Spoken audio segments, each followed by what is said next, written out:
খুলনায় গরম কড়াই দিয়ে ছ্যাঁকা দিয়ে এক কিশোরী গৃহকর্মীকে নির্যাতনের ঘটনায় মামলা দায়ের করা হয়েছে। বৃহস্পতিবার 18 জুন সকালে ভুক্তভোগীর মা বাদী হয়ে সোনাডাঙ্গা মডেল থানায় একটি মামলা করেন। মামলার পর সোনাডাঙ্গা থানায় কর্মরত পুলিশের সহকারী উপপরিদর্শক এএসআই সঞ্জয় মিত্র ও তার স্ত্রী এএসআই পপি মিত্রকে গ্রেপ্তার দেখানো হয়েছে।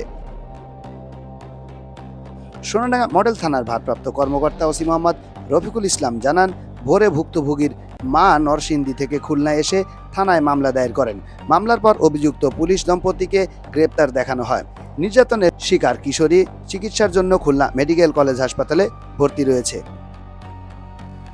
এর আগে গত বুধবার 17 জুন দুপুরে সোনাডাঙ্গা আবাসিক এলাকার সোলার পার্ক সংলগ্ন একটি ভাড়া বাসায় এই নির্মম নির্যাতনের ঘটনা ঘটে।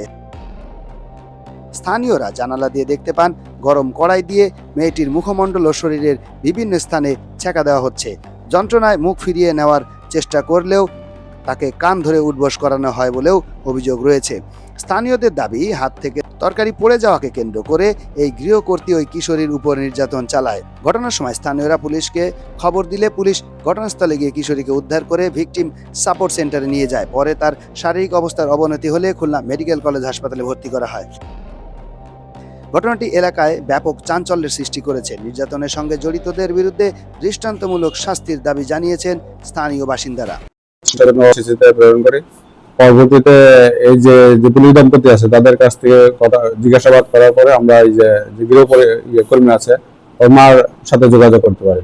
ওর মাকে আমরা বিভিন্ন মাধ্যম সংবাদ দিয়ে থানায় নিয়ে আসি। থানায় নিয়ে এসে যে তার মেয়ের সাথে কথা বলার পরে সে আমাদের থানায় একটা এজাহার দায়ের করে। এজাহার দায়ের করার পরে আমরা দুই পুলিশ দম্পতিকে আমরা মামলা গ্রেপ্তার দেখাই। একজন আমাদের এই প্রেরণ করবো, আর একজন পপিরানী শাহ অসুস্থ হওয়ার পরে ওর জন্য ওকে আমরা খুলনা মেডিকেলে প্রিজন সেলে রাখছি।